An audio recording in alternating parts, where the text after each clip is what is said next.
यानंतर मी प्रसाद काथेजींना विनंती करते की त्यांनी सभेला संबोधित करावं.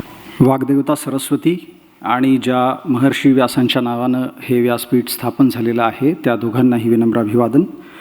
मंच पर उपस्थित महाराष्ट्र के सबसे युवा और एवं ऊर्जावान राज्यपाल महोदय श्रीमान भगत सिंह कोश्यारी जी,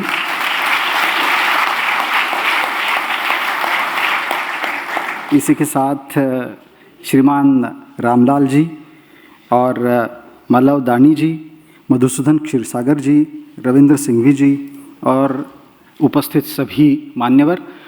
इसी के साथ साथ जिन्होंने इस पुरस्कार के योग्य मुझे समझा वो तमाम लोग और इस पड़ाव तक पहुंचने के लिए जिन जिन लोगों ने अब तक मेरी हौसला अफजाई की वो तमाम लोग, इन सबका मैं तहे दिल से शुक्रिया अदा करता हूं. सौभाग्यवश मेरा पूरा परिवार इस समय इस समारोह में शामिल होने के लिए मेरे साथ आया है. मैं उनका भी बहुत बहुत आभारी हूं कि मेरी अब तक की पूरी लड़ाई में वो मेरे साथ रहे. बात मेरी पत्रकारिता के 25 साल के साथ साथ उस दौरान राष्ट्र प्रथम इस वाक्य के लिए हुई है. और जब मुझे चुना गया तो मेरे परिचय में कहा गया कि मेरी पत्रकारिता में हमेशा से राष्ट्र प्रथम ये रहा है. बिल्कुल आपने इस बात का गौर किया, मैं बहुत आभारी हूँ आप सभी का. ये ज़रूर गौरतलब बात है कि जब भी बात पत्रकारिता की होती है, अगर अंग्रेज़ी में उस शब्द को ढूंढे तो वो जर्नलिज़्म है, यानी इज़्म उसके अंदर है. लेकिन जब भी बात इज़्म के साथ होती है तो लोगों को बड़ा चुभ जाता है. इसी चुभने वाली बात पर मुझे लगता है कि हमने टिप्पणी करने की कोशिश लगातार की है.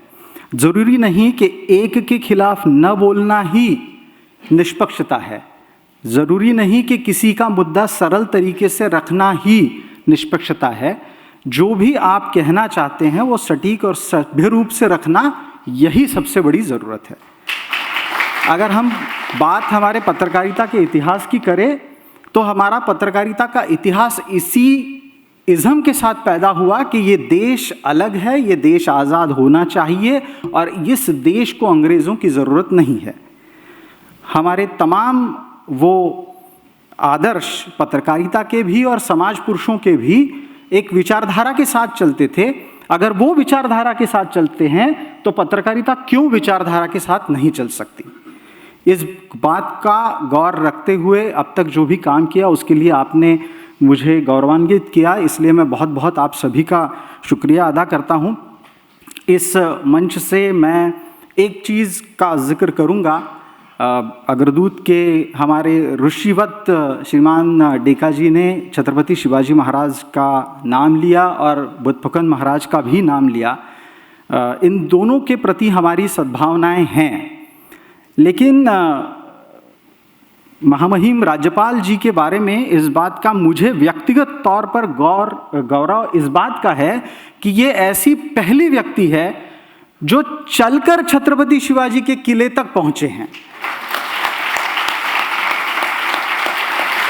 इस उम्र में ये उन्होंने कारनामा तब करके दिखाया है जब छत्रपति शिवाजी का नाम लेकर राजनीति करने वाले 2 कदम चलने के लिए मुश्किल हैं. राज्यपाल जी का बहुत बहुत शुक्रिया. और राज्यपाल जी आपका इसलिए भी शुक्रिया क्योंकि आप ऐसे व्यक्ति हैं जो खिचड़ी को राष्ट्रीय अन्न की भावना के रूप में हमेशा प्रचारित करते आए हैं. मैं लंबे समय से आपका फॉलोअर रहा हूं. जब आप हिमाचल के मुख्यमंत्री रहा करते थे तब भी आपके 24 आवर्स चलते थे एनडीटीवी पे, तब भी देखा करता हूं. आज आपके हाथों से इस सम्मान को प्राप्त करते बहुत बहुत शुक्रिया, धन्यवाद.